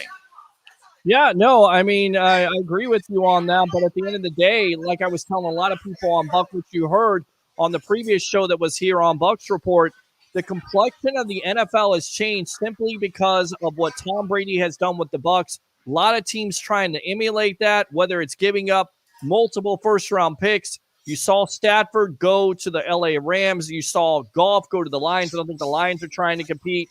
But you've had Carson Wentz go to the Colts for draft picks. Now you could have Wilson. I mean, how do you feel like this Deshaun Watson situation is going to turn out? Much has been made about it. Houston Texans are not really ready to trade him, but the contenders could be the Carolina Panthers and possibly the Miami Dolphins. What do you say? I mean, when you talk about the complexion of the league and the change that Tom Brady made, and there's going to be every veteran quarterback, especially those that maybe haven't only had one or two or maybe haven't yet had a shot at winning that championship, they're going to look to do stuff like this, especially the grass is always going to seem like it's greener on the other side. But there's going to be a lot of mistakes made because, guys, let's not forget, like I said, I'm not trying to just give this guy over-the-top props, but Jason Light had built a championship caliber team here. Jameis Winston still had over 5,000 yards and was over 30 touchdowns and was still balling. Just check the stat sheet. The problem was the stat sheet also showed those interceptions, and that was exactly what Tom Brady didn't do. He cut those way down, but he also gave that team confidence. I just don't see a lot of teams out there that are that one quarterback away from making a run at the Lombardi. But as long as the grass is greener and it starts to get old where these players are at, Deshaun Watson, Russell Wilson, maybe even an Aaron Rodgers who's looking at Jordan Love over his shoulder in the next couple of years. You're right, Pete. This whole entire complexion of this league has changed. What I want to see is how it's going to change how these big contracts are done later. Because if quarterbacks, even with no trade clauses, are going to decide they want to go somewhere else and they're going to tell the team, they're going to pretty much hold the team hostage and say, I want out of here. These teams can't be on the hook for $20, $25, $30 million in cap because they signed this prorated upfront signing bonus type of a contract. They're going to have to figure out a way to say, okay, well, we'll let you have that option should it come to pass, but we got to figure out a way for us to get out of it financially. Yeah, no, and you're exactly right. And with the cap basically shrinking this year because of the pandemic last year, there may not necessarily be a lot of big spending, and maybe that's what the Bucs are taking into context, that there won't be that many teams out there vying for the services of a Shaq Barrett. Maybe that's wishful thinking, but I kind of think you're not going to see a lot of big-time spending. Maybe the Jaguars and the Jets, and at the end of the day, if those are the teams you have to compete with, I feel like the Bucs have the advantage, right? Yeah, I mean 100%, because dance with the one that brung you and your familiarity with the scheme. And guys, let's not say Todd Bowles as a defensive coordinator. Todd Bowles is a head coach back when he was with the Jets. I mean, Sam Darnold had his best 4-game stretch, those last 4 games that Todd Bowles was coach of that team, because it was starting to work. But, New York market, we had to get rid of him, just like they were feeling pressured now to get rid of a Sam Darnold instead of taking that number 2 and number 23 pick in this year's NFL draft and put tools around this kid. Are there other quarterbacks out there, an Wilson or Lawrence or another quarterback that may look great? Yeah, but I mean, then what are you looking at 3 or 4 years from now if that wasn't also the run? I don't mean to get too far off the beaten path here, but yeah, 100% the Buccaneers hold the advantage because, guys, this team overall, because of the way it's structured, there's not an imminent cap problem. The only cap problem you could possibly have is making the contract to keep everybody here. But I think Jason Light is going to be too smart to allow that to happen. We're going to have to risk some for sure to make another run at Lombardi. But, guys, is another run at Lombardi worth it? I think so. I definitely think so. And I think anytime you got an opportunity to have Tom Brady a part of your franchise, you got to take full advantage of it. And we're on with my co-host here, Mr. Tampa Bay, Ray Kennedy, Best of the Bay, Cup of Ray on Sunday. What time or should they be watching Cup of Ray on Bucs Report? Always at 9 o'clock. Sometimes it'll fluctuate because if we're out doing our live game day shows and stuff like that, and always if it's a special holiday Sunday, let the kids find their Easter eggs first. I'll go a little bit later or do a special Saturday night, but generally it's 9 o'clock. And I always say the reason why is because it takes me back to when I was a kid. 9 a.m. was when we always left, or 8 a.m., but we were always going across the Howard Frankenstein at the time, right? Because it was only 6 lanes and not 12. And we're always in a traffic jam before the hump, listening to the radio with Al Ford flying over in a helicopter. I'm reading a sports page. My uncle's driving the big. My Uncle Sonny and my Aunt Mary. My dad's sitting next to me. We had the tailgate ready to go, going for those Buccaneer games. And that's the reason why I like that Sunday morning 9 a.m. time slot, because it literally takes me right back to there. And that's, as a Buccaneers fan, heading over to the state. Well, it was a big sombrero, but now Raymond James. Is there a better feeling in the world? Next year, there's going to be that feeling back. Thankfully, we're getting a hold of this pandemic, and we're starting to overcome. And the Buccaneers are going to raise those ticket prices, but I don't think they're going to have trouble finding people to buy those tickets. Yeah, I agree with you on that, and I never complain about a team that's willing to put everything at the center of the table to try to win, and that's exactly what the Tampa Bay Buccaneers did last year. Let's move on here.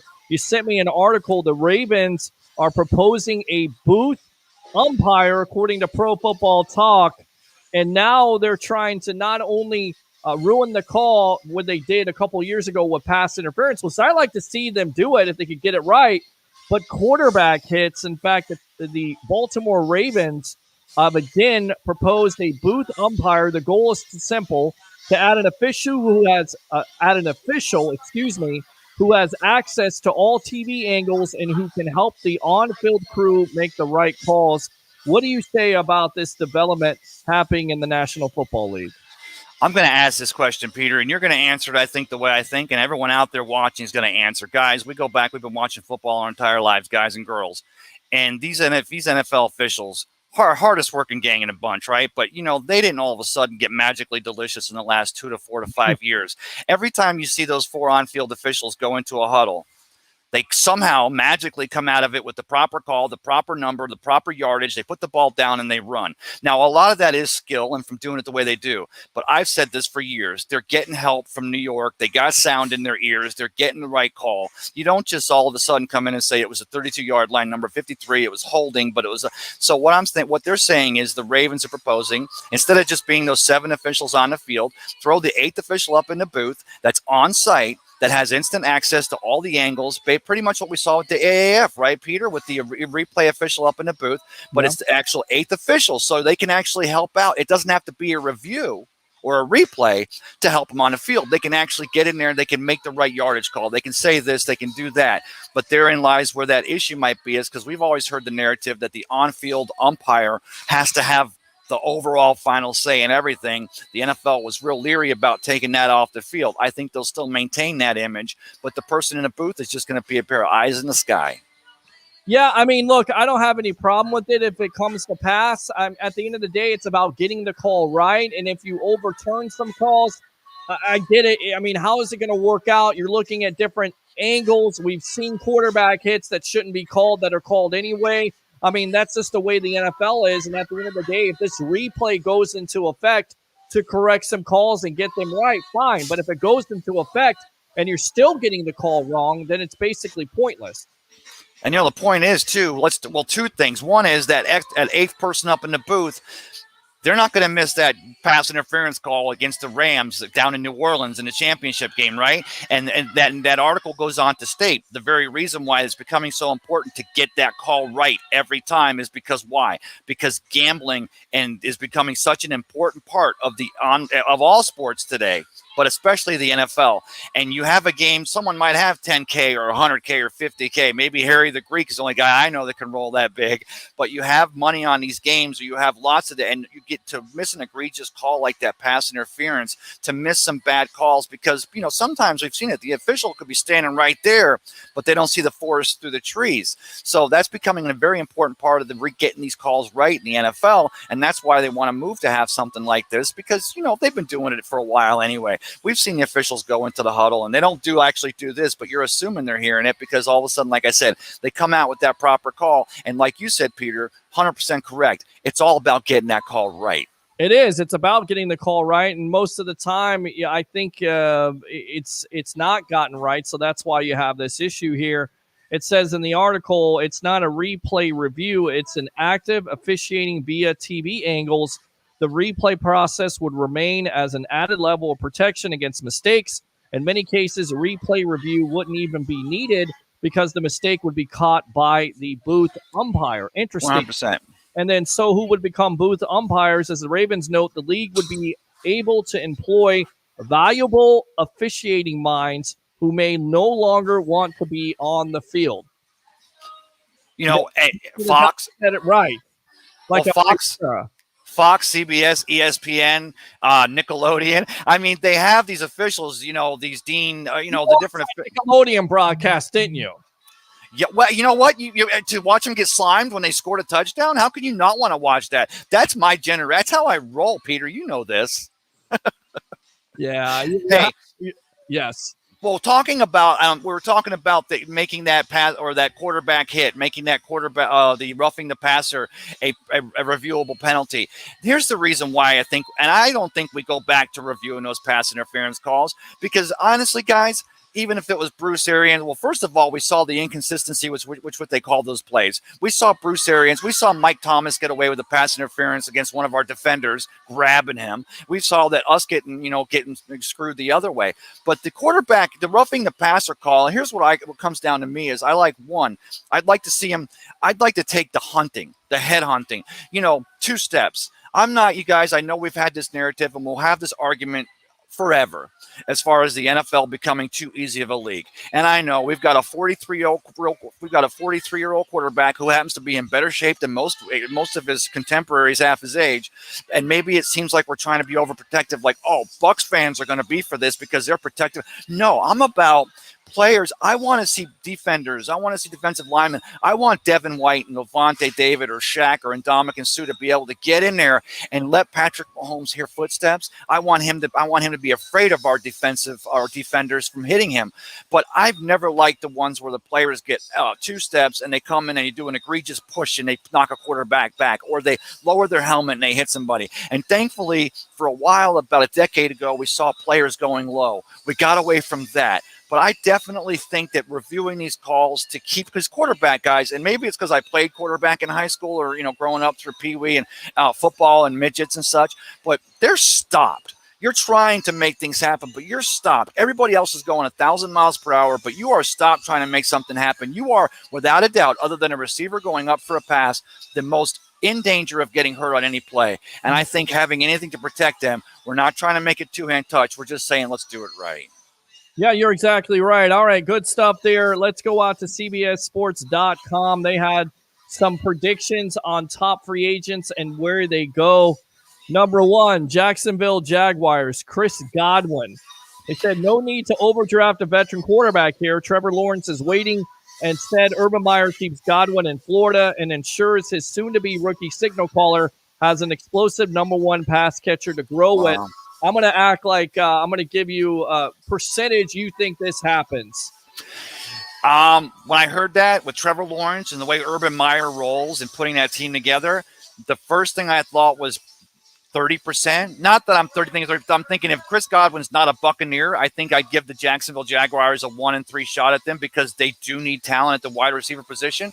And I'm going to go ahead and say this because, guys, the last 4 games in 2019, this guy balled out. Rashard Perriman's going to be a free agent from the Jets as well. And if the Jets are trying to rebuild and they want to get a wide receiver to go along with that first-round quarterback or to continue to give Sam Darnold those weapons, and Rashard Perriman was drafted by those Jaguars, could you imagine him back in Florida and Jacksonville along with the Chris Godwin catching passes from Trevor Lawrence?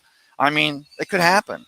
Yeah, it definitely could happen. And I think, again, the Jaguars have some of the most money in the National Football League, so they would definitely have to overpay, would have to be over that $20 million mark, and we'll see how that transpires. But again, you take care of all this by the Bucs in their way of just franchising him, and then you're not having this conversation at all because you're going to have to give up picks in order to get a Godwin. That's 100%. The franchise tag in the first place. Number 2, the New York Jets get defensive end Shaquille Barrett. Like the Jags, the Jets can rest assured they have a quarterback in their hands in April. Robert Saleh, meanwhile, gets a young and nasty pass rusher as a key building block for his revamped New York defense. Jacob Charnow, if he saw this prediction right now, would definitely be waking up and be on this show. What's the percentage you think that happening? A Shaq Barrett taking more money, if you will, to go to the New York Jets? Again, not a good team, but overpaying. Is this where he breaks the bank?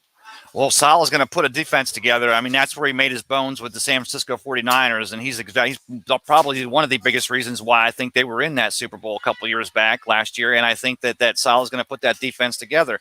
It's going to depend on what they can get in the draft, and they can put some talent on a defensive line with him, and also talent at the linebacker position and middle inside linebacker, because, just putting Shaq in, and I'm not saying taking the thing away from Shaq. He's earned everything he's got coming to him. This guy's hustling, and he did it the right way. He was barely anything on defense on the Denver Broncos, worked his way behind, Von Miller, worked his way up and learned how to play the position. But he's not Jadeveon Clowney. No offense to Shaq. He's not J.J. Watt. He's not a Bosa brother. He's a great, plays his lanes, contains it, builds the corner, locks it in, but he's going to need some talent to go with him. But could it happen? Yeah, but I would think it less likely, more like maybe a 15% if he's not here, because there's going to be about 6 or 7 other teams that want to get them some Shaq Barrett.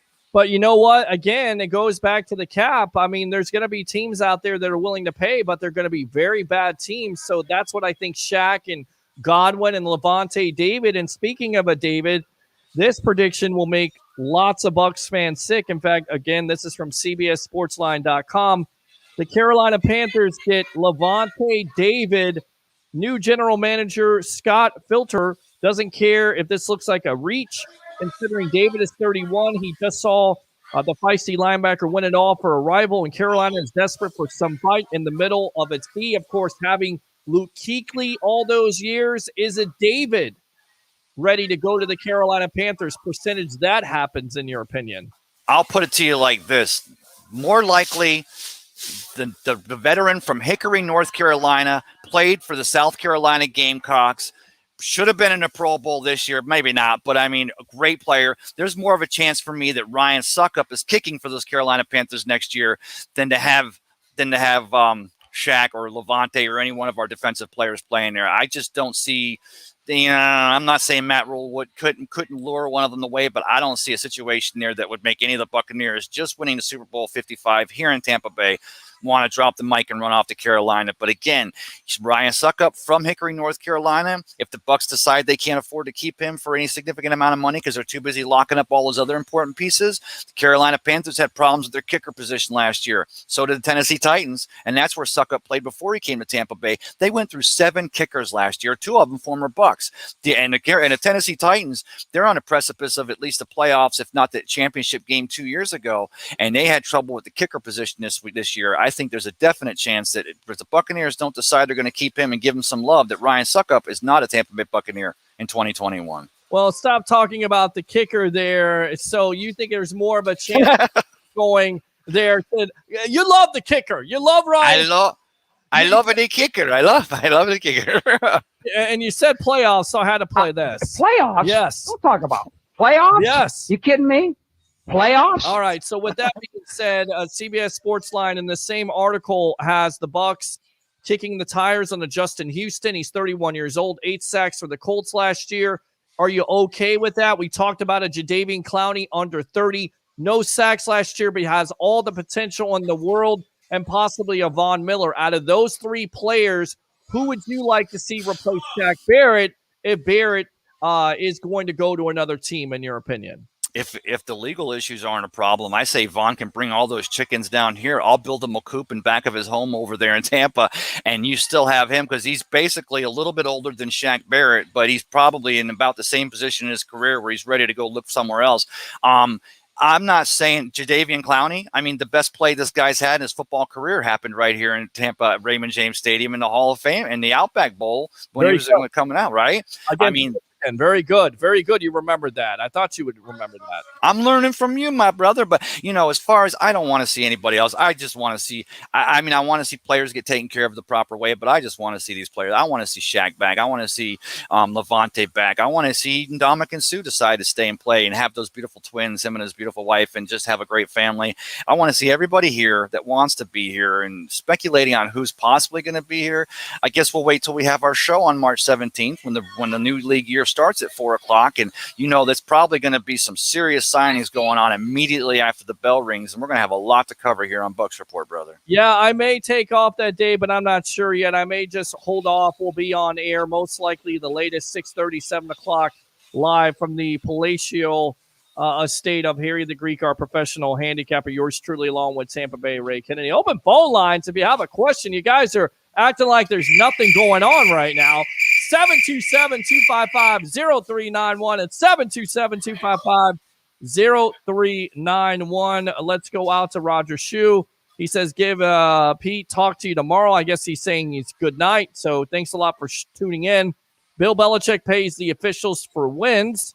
I don't know what that has to do with this show. And Kyle Van Noy. Are you a fan of Kyle Van Noy to the Bucs? If he's looking to go take a run at Lombardi, 56 out there at SoFi in California. Oh, well, I think we're losing you there. So let me get away from you. We'll go ahead and get you out of here because I think your Wi-Fi dropped. So don't want you to look like that on camera. I'm not sure about Kyle Van Noy. I don't see him replacing. Oh, he's back. I think he's back. All right, let's go out to him. All right. Yeah, go ahead and finish your thought, and then we'll get you out of here because I know it's late. So they want to get out of here. Brother. Tell the ladies people here at hello. Scully's. Yeah, I will. They're over here. I want to say the people here, all the castmates. Come back after me Sunday. I'll probably do Cup of Ray from down here. It's going to be a beautiful morning. But as far as a Kyle Van Noy, the fact that there's some of these players are going to, every other team, there's 31 other teams are going to look at these specific positional players that just made a run with Tom Brady in the meeting rooms, and they've learned from this and under Todd Bowles, and they might be able to bring some of that Tampa Bay 2020 magic, that Buccaneer magic to other teams. If other veterans want to come in here, if Todd Bowles determines, or if Leftwich on the offensive side determines that these players can be plug and play type players, I'm not against signing any of them. But again, they're going to have to be wanting to come here and make it a cap friendly deal, because the Bucs, as much as, just because we lose one great, if Shaq goes, if Shaq signs that money that he deserves, I would not be against the Buccaneers building through the draft. Maybe even the replacements on this team that we don't even know about yet. Is it going to be Shaq Barrett? No, but it's a good time to start developing so that in a couple of years we continue to start. We're not rebuilding, but always reloading. Absolutely. Good stuff. Tampa Bay Ray Kennedy, best of the Bay, Cup of Ray on Sunday here at 9 o'clock or a little bit. Get home safe, my friend. All right? All right, and he's gone. And that's it for him. It's just you and me. 727-255-0391 and 727-255-0391. Other guys on this list, as we talked about the first two. And again, this is just a prediction. It's not happening. I'm just reporting it. I'm not saying it's going to happen, so don't lose your mind. It says here, Jacksonville Jaguars' number one free agent would be Chris Godwin. Of course, to pair him with the eventual starter there in a Trevor Lawrence. Why not? That's the way you go. They already have a DJ Shark, so you go with the Chris Godwin. It would make sense. It would solidify your receiving core with a top-notch number one wide receiver. And then the Jets get Shaq Barrett. Number 3, the Miami Dolphins and an Aaron Jones. You've heard recent reports where they're going to franchise a Jones, although they drafted an A.J. Dillon out of Boston College. So it remains to be seen. But is that the way you would want the Miami Dolphins to go? The Atlanta Falcons get defensive end Trey Hendrickson. How would he look in a Buccaneer uniform if he replaces Shaq Barrett? It says, talk about a double whammy. Atlanta knocks out its D-line need for an edge, help, and weakness, a division rival in the process. So it weakens a division rival. Hendrickson is still somewhat of a projection, but has the makings of a Pro Bowler, especially with the year he had last year, 13.5 sacks. Cincinnati at number 5, Trent Williams, left tackle. You want to talk about getting help for your quarterback? Let's help our quarterback out. That's what you do to help a Joe Burrow out. You get a Trent Williams. The Bengals convince themselves they can gamble on an older lineman because Williams remains in the peak form into his 30s, although I don't necessarily see him getting out of that building with the San Francisco 49ers. How about this interesting move here? Again, just projections and speculation and, kind of doing a mock free agency deal. The Philadelphia Eagles, Juju Smith-Schuster from the Pittsburgh Steelers going to the Eagles. A speedier weapon would give them the downfield athleticism that they lacked for years, but Smith-Schuster is the perfect safety valve for an young quarterback, of course, in the Jalen Hurts. He's at 24. He's green enough to stick around for the long haul. We know the history of the Pittsburgh Steelers. They don't franchise guys. They really don't sign wide receivers to long-term deals. They don't. They usually let them go. They usually let them test the market. That's a team that understands of drafting a wide receiver and going with what they have. And they may do it again. Number 7, the Lions pick up defensive tackle Leonard Williams from the New York Giants. A receiver linebacker would be nice, but Williams is too hard to pass up as a penetrating starter in the middle. His presence alone takes some pressure off the subsequent levels of defense in Detroit, which are basically none and zero. Levante David, we talked about, to the Carolina Panthers. Denver Broncos, Bud Dupree from the Steelers. With Von Miller's future in question, the Broncos poach an up-and-coming defensive player from a fellow AFC contender and bank on him forming an elite duo with Bradley Chubb for years to come. Certainly possible. Go to number 10, Shaquille Griffin. Jerry and Stephen Jones flirt heavily with yet another receiving weapon, but Griffin feels such a glaring need that the former Seahawks starter can't be dismissed. He's streaky, but he offers a lot more than Dallas had in 2020. I think this one is really interesting. The New York Giants and Will Fuller from the Houston Texans. So lots of predictions there, but of course the ones that the Bucs fans should be kind of looking at and saying, I don't know if this is going to happen, but it's certainly a possibility. And everything on this show is a possibility. We're speculating at this point because the dinner bell for free agency doesn't officially start the new league year March 17th. That's when it starts. The Jaguars, Chris Godwin, that's what they're saying prediction-wise. Jets, Shaquille Barrett, of course, Shaq Barrett going there. And then the Carolina Panthers picking up a Levante David. They also go on to talk about Antonio Brown, a guy that he would go to, or team that he would go to would be the LA Rams, would be one. The Baltimore Ravens would be another. Of course, the flirtation with Brown before with his cousin Marquise Brown on there to give Lamar Jackson another weapon. And then, of course, the Seattle Seahawks with Russell Wilson still being there, but I still think he eventually will stay with the Tampa Bay Buccaneers. So open phone line, 727-255-0391 and 727-255-0391. Christopher Cole says just 12 days into the new league year begins. Amazing, right? We're talking about world champions, Super Bowl champions, and now we're talking about a new league year. What will the Bucs do? Who will they re-sign? Who will they lose?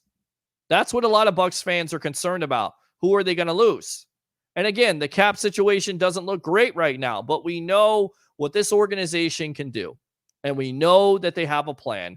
And we know that they're at the top of the mountain, which gives them an advantage. Which means there may be some players that come back for less money. And even if those players don't come back, maybe you can get somebody to sign with you. That's what it comes down to. So, again, 727-255-0391 at 727-255-0391 as we are wrapping this show up. I've been on Buck What You Heard tonight with Gene Thomas. Thanks a lot for having me on a show along with Rick Hughes. They also go into mock draft. That would be CBSSportsline.com. And they say Najee Harris, running back from Alabama. It also says the Bucs are looking to win now. And while they could certainly move forward with the platoon system they deployed last season, there is a benefit to drafting one running back capable of doing everything. The running back position is a luxury in the first round, but the defending Super Bowl champions can afford that luxury. And again, 6'2", 230, you know what he did at the college football level. Can it be duplicated at the NFL level? Time will tell. So with that being said, guys, I'm going to go ahead and get the hell out of here. We'll be back on Monday night. I hear there will be a former offensive lineman on the Evolution of Sports Talk Television, brought to you by Advanced Auto Parts. For all your auto parts needs, it's Advanced. That will be Mr. Leon Searcy, former Jaguar and Pittsburgh Steeler. He'll be talking about the Jacksonville Jaguars. What should the Bucs do in free agency? And then, of course, your phone calls early. And we're still at Friday night, but we're almost on Saturday morning. So let's do it right here. How do we end the sports web? We'll see you on Monday night here on Bucs Report. Bring your passion. Bring your excitement. Just don't bring any nonsense. I'm your host, Peter Blake. Have a good weekend.